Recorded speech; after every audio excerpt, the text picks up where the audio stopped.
Welcome to Urban Dharma, the podcast where suffering is optional. Hi, this is Reverend Kusla coming to you from downtown Los Angeles, from the International Buddhist Meditation Center in the heart of Koreatown. Well, it's been a while since I posted my last podcast, but I finally found some time. And what you're about to hear is a talk I gave at Chadwick School in Palos Verdes, California. My friend Terry Andrews asked if I would speak to his class, and this is my talk, basically on morality. So if you're curious about Buddhist morality, here it is, my talk at Chadwick School in Palos Verdes, California. So Buddhism, more than anything else, is a system of morality. I'll just tie it right in. You know, the idea is we'll suffer less if we are more moral, and we'll suffer more if we become immoral. Now, if you're a Christian, you've probably already heard that, and you know something about the Ten Commandments, and maybe that even Charlton Heston played Moses. But in Buddhism, we took a different approach to morality. Hi.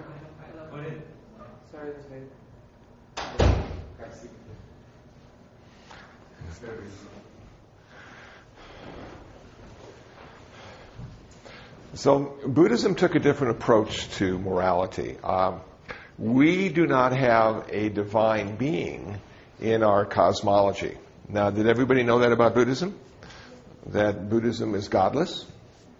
And so what would we call Buddhists if we don't have a divine being in our cosmology? Would you call them atheistic? Agnostic?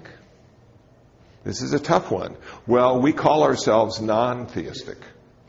Non-theistic, exactly. So now, did the Buddha believe in God? Anybody have any idea? What do you think? Buddha didn't mention in his, like what he said, like he didn't mention like you have to worship a God, but if a person did it, like it was out of his own choice. Mm-hmm. So it was like your own choice if you wanted to worship a God or if you didn't want to. Exactly. And the Buddha himself believed in God. They had a lot of gods back then. It was a hierarchy of gods. The biggest god, the best god, the strongest god was called Brahma, or Brahma. That was creator god. And then there was subcategories of other gods. And the Buddha came to a place in his life where he was faced with a dilemma. He found one thing that God couldn't do. He found one thing that God couldn't do. What do you think that was? Anybody have any ideas? The one thing that God can't do is end suffering. You read the book. Cool. That's exactly right. That's exactly right. That he saw humans suffering in all these many ways. And I think that maybe one day he just petitioned his gods in prayer, saying, please, you've created the world, you've created the crops, you've given us rain when we've needed it, and heat when we needed it, and can't you end human suffering? And none of the gods stepped forward and said, I will. So he made a vow to himself to find out why humans suffer and how to end that suffering.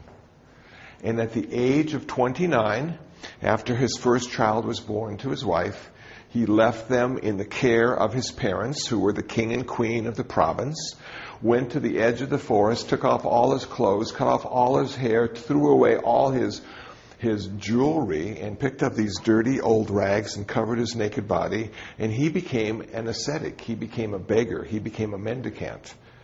And he was trying to figure out where suffering came from. So he wanted to get rid of everything that made him comfortable. So if you look at your life and say, okay, what makes me comfortable? That's what he would get rid of. So if your iPod makes your day a little better, he'd get rid of his iPod. If his really cool shoes made his day a little better, he'd get rid of his shoes. So ultimately he had to get rid of everything, even his bed and his chair, his hair and his clothes. All that stuff made him comfortable. And now he became this person seeking to suffer. And he suffered greatly. And there's stories about all the suffering he went through. And he would try this to end the suffering, and he would try this to end the suffering, and none of that stuff worked. And he would ask his teachers how to end the suffering, and they would give him these skills and practices to do, religious training, and none of that ended suffering either. So at the end of 6 years, he was at the end of his rope, if you will. He said, I don't know, I can't figure it out. I can't end the suffering. I've created it. I see it clearly. I see every human being has to suffer, but I don't know how to end it. And it said he sat beneath this tree, which later became called the Bodhi tree, the tree of enlightenment. And he said, I'm going to sit here and end my suffering, or I'm going to die. One of the two. I'll succeed or I'll fail. But I'm going to sit here until one of those happens. And it said, according to the Theravada tradition of Sri Lanka, 7 days later, he became the only perfect human being in the world. He became the Buddha. Anybody know what the word Buddha means? Yes, really close, but not exactly correct. The word Buddha. Anybody see Matrix? Anybody see Neo in the Matrix? What did Neo do?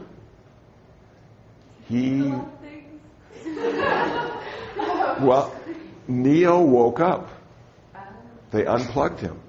He became awake, and Morpheus took him around and showed him the things he couldn't see before because he was sleeping. The Buddha woke up. The word Buddha means one who is awake. And because we're all human beings, we can wake up as well. We can wake up out of the Matrix and join Neo on the Ebenezer. Okay. But a lot of us don't want to wake up. You know, have you ever had some really good dreams? And the alarm goes off and school's about to start, and you say, I'm just going to take 10 more minutes. This dream is too good to leave. And that's sort of how our life is. Our life is good enough not to want to wake up. That we don't know if waking up is going to be better or worse. And in the Matrix, remember that one guy who woke up and then decided he wanted to go back to sleep? And so he was having that dinner conversation. Even though the steak he was eating really didn't exist, it looked like it did. And he was happy again because he could fantasize and pretend life was different than it was. So is it really good to wake up? Well, the Buddha posed this question. Are you happy with suffering? And if you're okay with your suffering, then there's no need to wake up. You don't ever need to hear about Buddhism. But if one day your suffering is so strong and debilitating that you can't even go out into the world anymore because you see the world as a flame with pain and suffering, that what the Buddha had to say is your medication. It's the pill you need to take, the red one or the blue one. And by taking on Buddhist practice, you will ultimately end your suffering, but you will not end your pain, which I think is an interesting difference. So, can anybody give me a definition of pain? And can anybody give me a definition of suffering? And are they the same or are they different? What do you think? Well, I think pain, myself, is a really uncomfortable, strong sensation. It's just a really, really, really strong sensation. You go, oh! And then we label it pain, and pain becomes a problem, and we know what pain is telling us, don't we? We know pain is telling us, if we don't get rid of the pain, we will die. Because pain is the signal that death is about to happen. So there we are, sitting on the floor in the Zendo meditating, and our leg starts to tingle because the blood stopped, and it becomes really painful, and the mind jumps into action and says, Kusala, that's gangrene, it's setting in. You'll never walk again, call 911. And I jump into action, and I shake my leg and get the blood circulating again, and it's okay, so I guess I'm not going to die this time, but it was a close one. And so this is suffering now. Suffering is different than the pain. Pain is a really strong sensation. And the best definition of suffering I've heard came from a 7th grader in Glendale, California. Her name was Esmeralda. And at the end of my presentation to her history class, she said, Reverend Kusala, I know the difference between pain and suffering. Suffering happens when you don't want to have the pain. So suffering happens when we want things to be different than they are.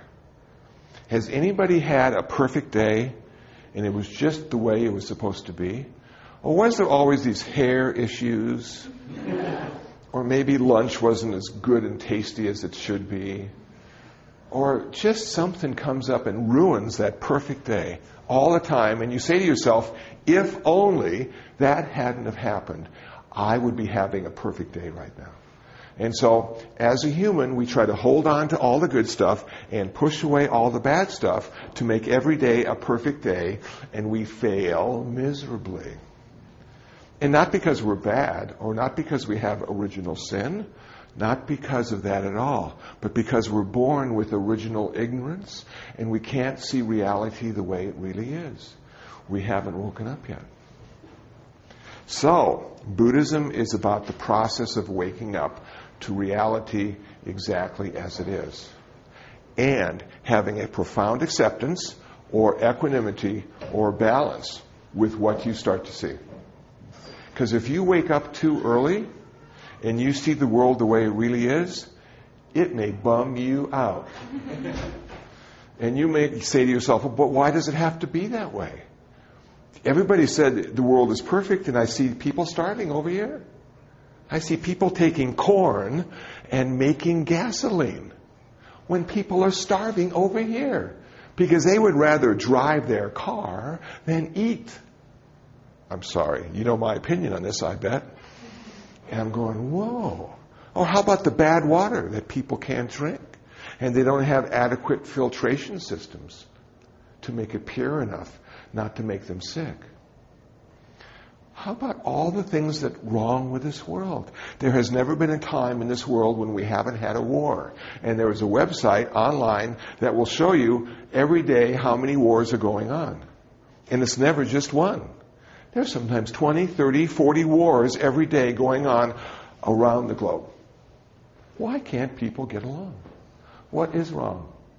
And what seems to be wrong is our mind. Our mind always wants to separate, critique, criticize. It just doesn't stop talking to us every day. It's just rattling on. That little voice in the back of your head saying, hey, good day. Hey, bad day. Hey, great lunch. Hey, bad lunch. It doesn't stop. So meditation is sort of designed to get us to leave our mind and come to our senses in a very special way. So morality, how do we base what we do on? Do we base it on God? Well, no, because God is optional in Buddhism. If you're a Buddhist, you can have God. It's okay. We don't say anything about that. If you're a Buddhist, you cannot believe in God at all. And that's okay. We don't say anything about that. If you're a Buddhist and you don't know anything about God, that's okay. We don't care. We want you to end your suffering. If you want to find out about God, you have to go to a church or a mosque or a temple.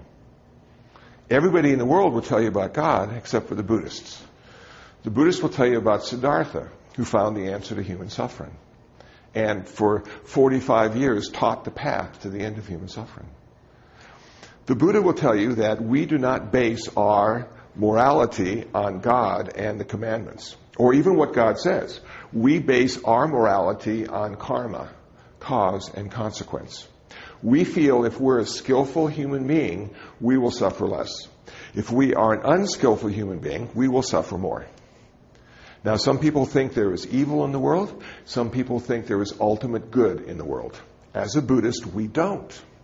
As a Buddhist, we see that some people have taken the word good and gotten rid of an O.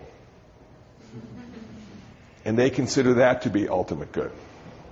And we see some people who see evil in the world, took that word evil and put a D in front of it. And you go, whoa. And a Buddhist would say, yeah, there is good in the world. And there is unskillful activity in the world. But there's no devil and there's no God. And a lot of people go, I don't know if I can handle that. Because how do you decide what you're doing is okay or not? And the Buddha would say, well, we have 5 precepts. We have 5 rules that we follow. But they're training rules. They're not commandments. They are training rules to make you more skillful.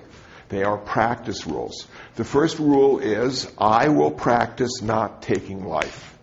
So as a Buddhist, you accept that training precept not to take life. So how much life has anybody taken today?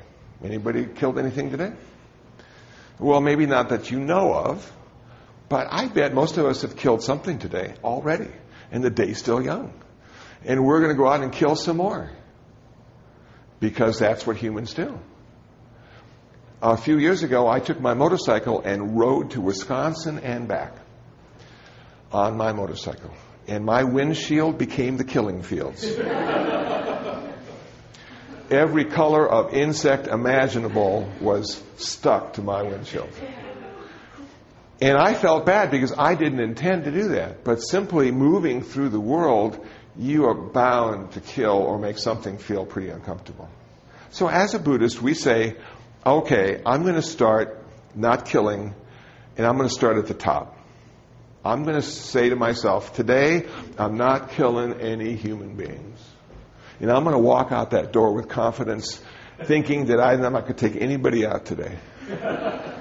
And I'm successful. It worked. Okay. So after that, I make it a little bit harder. I say, today, I'm not going to kill any lions or tigers or bears. Oh my. And I go through the whole day. And you know, I haven't seen one lion, tiger, or bear in Koreatown yet. So it's pretty easy not to kill him.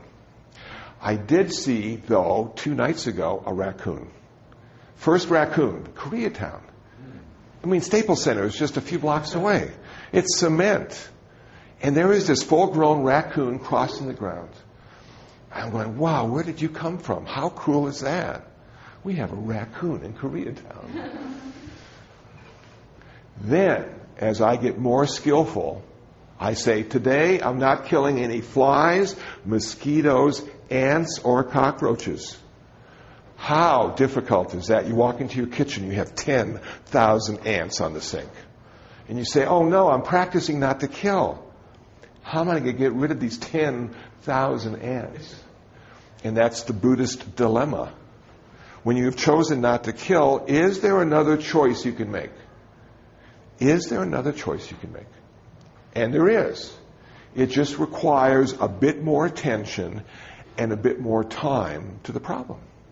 Because killing the ants might take you all of 2 minutes. You spray them and wipe them and throw them away. Cool. But now you've decided not to kill them. So you get this piece of cardboard, and you put them on the cardboard, you take them outside, and then you go back and get some more, and they just keep coming and coming. Then you might want to get some of this Chinese chalk to sort of make a boundary, and they're not supposed to go over the Chinese chalk, and so you do that, and now you've got them all over here, and so about 2 hours later, you've solved the problem. But you didn't kill anything. And that means you're practicing the first precept.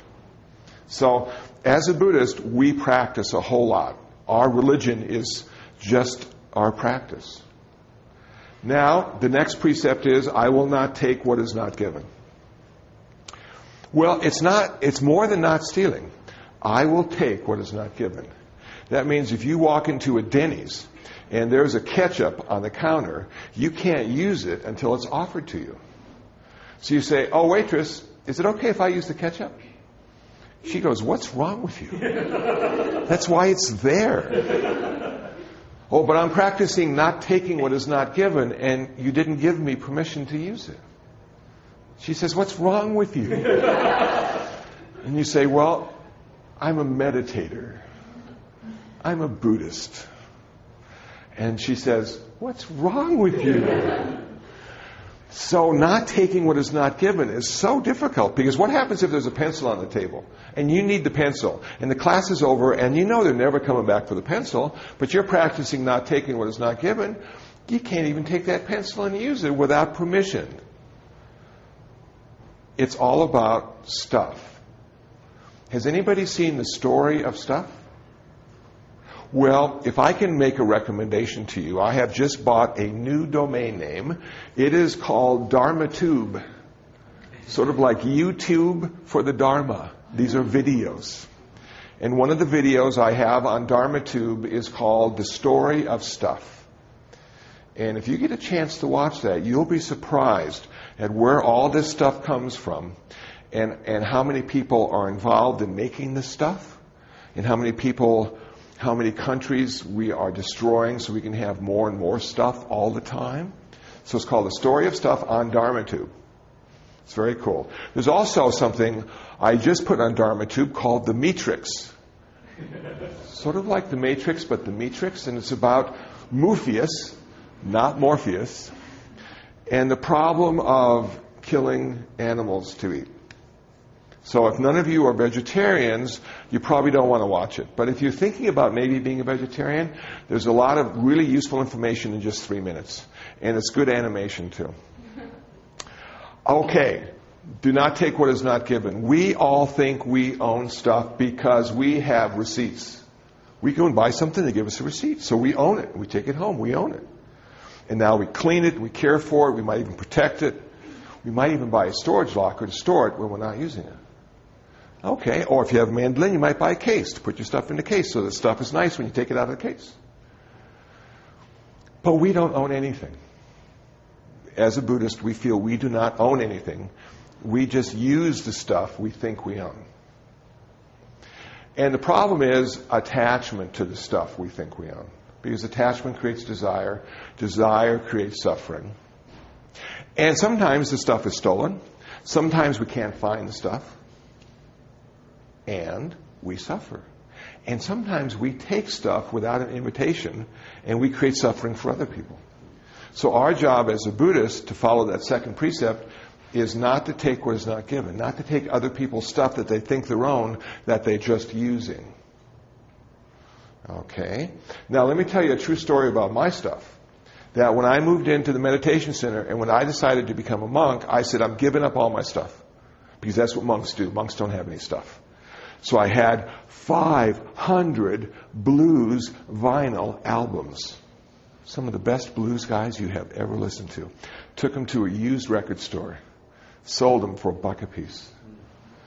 Broke my heart. But I'm going to be a monk. I'm not supposed to have anything. Electric guitar, banjo, keyboards. Sold them. Kept selling all my stuff. I moved into the meditation center. Gosh, one room wasn't even full. I had gotten rid of most of my stuff. That was a while ago. That was 1993. My room is packed. I have a mandolin. I have a guitar. I have 20 harmonicas. I don't have vinyl albums anymore. I have MP3s. Whoa. What happened? I gave it all away. What didn't I plan for? I made a big mistake. Renunciation isn't about giving up your stuff.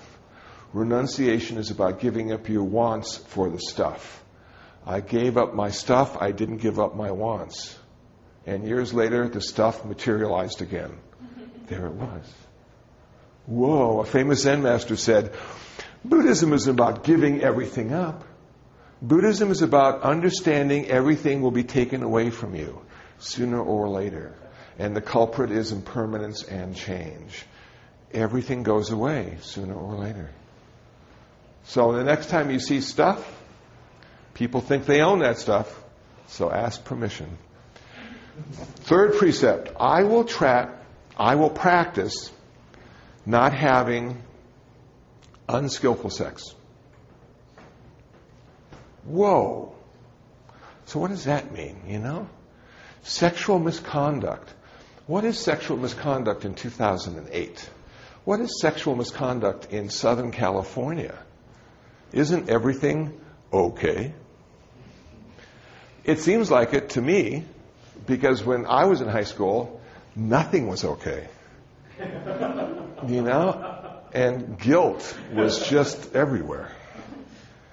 So, I went and found a book called The Noble Eightfold Path, written by Bhikkhu Bodhi, a very famous American Buddhist monk. And this is what he said the Buddha said in his book, The Noble Eightfold Path, which is on my website for free download if you like. He said there are 4 things the Buddha told lay people, that's everybody who's not ordained, about sex. He said, do not have sex with people who are married. It causes a lot of suffering. Do not have sex with people who are engaged. It causes a lot of suffering. Do not have sex with children. It causes a lot of suffering. And do not have sex with people against their will. It causes a lot of suffering. That's it. So as a Buddhist, we're asked to live by those 4 standards.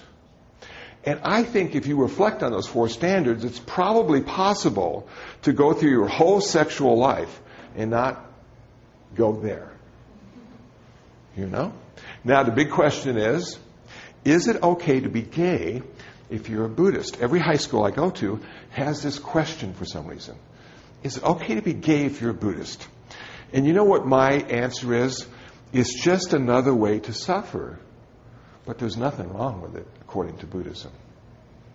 So gay people suffer, heterosexual people suffer, people who are practicing celibacy suffer. Everybody suffers. Why? What's wrong with sex? Nothing at all. Sex is wonderful. That's why we're all here. The problem with sex, according to Buddhism, is the desire for sex, because that desire will never, ever be satisfied. You can have sex 1,000 times in 2,000 different ways, and you'll still want more. That desire is like hunger.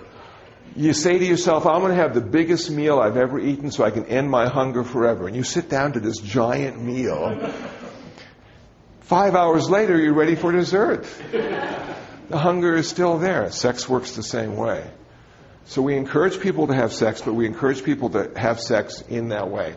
Now, I'm a Buddhist monk, so I don't have sex. I've chosen a vow of celibacy. Now, I was giving a talk at Peninsula High School a couple weeks ago, and I asked the class, well, why do you think Buddhist monks are celibate? And one of the female students raised her hand and said, so you guys don't get STDs? Well, that may be one of the reasons. I don't know if the Buddha thought about that, though. But the main 2 reasons why Buddhist monks are celibate is, number 1, we need to have a simple lifestyle because we live in an economy of generosity. People give us donations. And if we have a huge lifestyle, like with a family and children and mortgages and car payments, we're going to need an awful lot of donations to maintain that lifestyle. So it doesn't work. So if you become a Buddhist monk, you're told you got to live simply because people will be supporting you, and it's hard to support one human being, let alone a whole family. But the second and most important reason Buddhist monks and nuns are celibate is this. Because we want to be free. Free. Now, if you are in relationship, if you love that person you're with, you will be satisfied, you will be fulfilled, you will be happy, but you will not be free. Most people don't want to be free. Most people prefer the prison of relationship. And I have to say, okay, cool. Now, that same student at Palos Verdes Peninsula High School said, but aren't you missing out on a lot of stuff, Kusala? You're getting old now, and you don't have a wife, and you don't have children to talk to. And don't you miss not having a family? And I said to her, well, as a Buddhist, I feel this is not my first lifetime. So maybe in a lot of my previous lifetimes, I've been a father, I've been a mother, I've been a grandmother, I've been a grandfather, I've been an aunt, I've been all of those things. And maybe in this lifetime, I just wanted to try something different. Just to see if I could get free in one lifetime. Maybe it won't work. Maybe next lifetime, or maybe even in this lifetime, I'll find that perfect person. you know? And one of the reasons American monks and nuns give back their ordination is because they found that perfect person. And they leave Buddhist clergy to become a householder. And then they have 2 jobs and car payments and mortgages and eventually college tuition they have to pay for. And they're really happy. And I'm going, cool. So, number 4 on the top 5 list of things we're training on. We train ourselves not to tell lies. Now, you've heard that before. But we also have unskillful speech, so it's more than lies. The Buddha said, don't speak in a harsh way, don't speak in a malicious way, don't speak in a false way, and don't get involved in idle chatter or gossip, because that will create suffering. What is the problem with lying to people? The problem with lying to people is this: you will undermine their reality. They won't know what is true and what is untrue. As an example, think about the Iraq War. How many people have told us the truth about the Iraq War? Everybody. So what is the truth? I don't know. If you lie to someone, they're going to say, I don't know what's true either. You're undermining their reality. So as a Buddhist, we try not to be unskillful in our speech. And sometimes it's difficult. There's a friend of mine at the meditation center. Her name is Mary. She's a wonderful person. And one day she said, well, how do I look, Kusala, in my new outfit? And, I said, fine. Wonderful, Mary. Now, it's not what I would have chosen for her to wear, but she's not me, I'm not her. So how about the truth? Can you handle the truth? I didn't want Mary to handle the truth. I wanted to support her. I wanted her to have a good day because of what she was wearing and how she looked. So, sometimes kindness is more important than the truth. Sometimes kindness is more important. Last but not least, number 5 on the top moral things to do and not do, I will accept the training precept not to consume intoxicants. I will not get drunk or high. Whoa, that's no fun. Humans have been getting drunk or high since they've been humans. They had something in India called soma, a magic elixir that made you hallucinate, just like Tim Leary on LSD. And you got to see the whole world in a really radical new way. What is wrong with getting wasted? I said to my teacher. He said, well, the problem in Buddhism is that you become a really stupid person. And you do dumb things, and you create a whole lot of suffering for yourself and everybody else.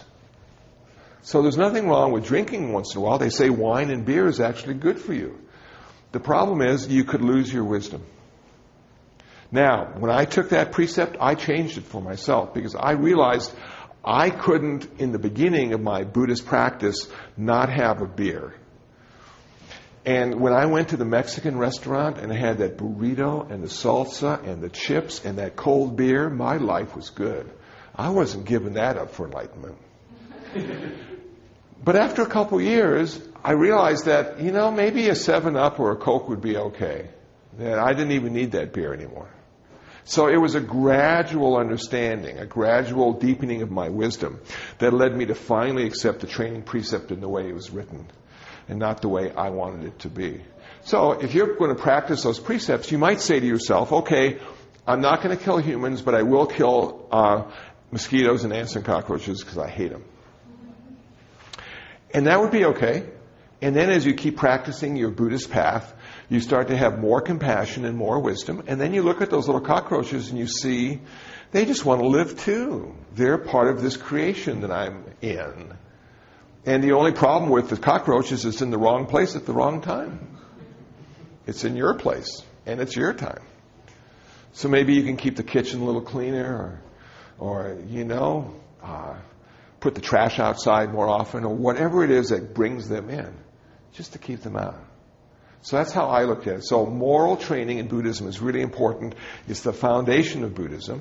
But we don't listen to a divine lawgiver telling us what is right and wrong. We look at karma and we see the consequence of the karma, the cause and effect of what we think, what we say, and what we do. That is also how a Buddhist goes to heaven.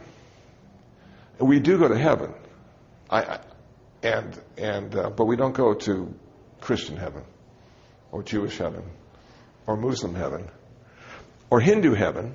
We go to Buddhist heaven. We have 31 heavens and 31 hells. We have so many places to go. But we go there not because of what we believe, not because of faith, not because of grace. We go there because of our karma, what we think, say, and do. So if we're skillful, if we reduce suffering in the world, heaven's our goal, but our ultimate goal is always nirvana. That's where Buddhist really wants to go. So after hearing those 5 precepts, any questions? Any comments? Yes? I have 2 questions. One, how does desire and drinking, etc. actually lead to suffering? And I think you said, I just want to make sure it's clear, desire leads because you'll never be satisfied. Yeah, exactly. That's one of the reasons. But go ahead. But could not one person get a satisfaction for a time and then go back to still having the desire? And does Buddhism believe that the suffering outweighs the brief satisfaction that one would get? I would say ultimately it does. But I think at your age, the pleasure is better than the suffering. That, and that's how I found it. That when I was younger, it was really a fun world to live in. I was having a good time, and even the bad times weren't that bad because the good times were really good. And so that made up for it. But then I turned 30, and then I turned 40, and then I turned 50. And geez, you wake up in the morning and you're stiff and your legs hurt and you want to go back to sleep and you got stuff to do and the cat wants to be fed and you don't want to feed the cat but you do anyway. And you just sort of, and you say, well, what happened to that young guy who was having such a great time? Where did he go? Well, he died a long time ago. Now there's this old guy who's trying not to suffer too much, And it's like, yeah, okay, so Buddhism really is designed for a person to reflect on their life, and if there is more suffering than pleasure, Buddhism could be an answer. If there's more pleasure than suffering, it's okay. You don't need to even talk to me. Now I'm scheduled to do a wedding at the end of this month. Do you think I'm going to talk about suffering at the wedding? I'm going to do the service. I'm going to eat the cake and go home. Because they're happy. I'm not going to ruin it for them. I'm not going to tell them all the stuff I told you. And so, but then somebody comes, to the meditation center and says, I'm getting divorced. And I love her, but I can't live with her, and we have kids, and what am I going to do? And Hey, Buddhism, suffering, life sucks. And so you're absolutely right. At moments of life are sometimes better than the downside. But when the downside becomes the only side, Buddhism really works well. My other question: how does the individual sufferings of the world reflect the total suffering as sort of the generalization of the whole world is suffering? Okay. And is the world considered one big, organism where if one part's hurting, the whole thing is essentially in pain or is suffering? Yeah, now that is really a good question. And okay, so we have this world that we live in, and the Buddha said this world is on fire. It will burn you every time. So we look at the world, this earth, as being ultimately unsatisfactory. No matter what you do or how you do it, you'll never make this place perfect. Because we call this place samsara. Samsara means birth and death. That this place is where birth and death occur. So, what did the Buddha say about birth and death? He said birth sucks. We're born, we got to get old, we got to get sick, and we got to die. If we weren't born, we wouldn't have to get old, we wouldn't have to get sick, we wouldn't have to die. Even Christ died. The Son of God. What's that say about us? And most people die in miserable ways. It's not pleasant going to sleep, having a dream. They're 405 freeway, their body parts are all over. You just go, man, this is tough. Sickness, everybody gets sick. All the time, every day. I've stopped cleaning my room. I was told a dirty room builds a good immune system. Try using that at home, see if it works. So it's like, okay, now I'm born, I'm going to have to get sick, I'm going to have to die, and I'm going to have to get old if I live long enough. Have you ever met a bunch of happy old people? They're always complaining. They can't taste the food, they can't hear anybody talking. Now they've got trifocals, bifocals. They don't have any hair left. Their body looks like something that came out of a monster film. And you're looking at this going, this is wonderful. This is what life's all about. And I'm going, wow. And that's ahead for all of us. I see old people stumbling around, and I think to myself, one day that's going to be me. That's no fun. And yet we can't be young forever. We keep every day getting older and older and older. So the Buddha really painted a realistic picture, if you call it that, or a bleak picture if you're a little bit more optimistic. But he didn't say it was always bad. He didn't say there's some wonderful moments in every day and in each lifetime that make it worth living, like you talked about. But each individual will suffer, and we suffer collectively as well, because we have collective karma. We have American karma, sort of like American pie. And that karma is doing what to us now in the world? The actions we've taken in certain parts of the globe have created a new image of America. And if you're an American tourist in Europe, people may not be happy to see you anymore. Because we have American karma and we have American consequence. So each city has a karma, each state has a karma. I think California karma is pretty cool myself. Better than Arizona karma.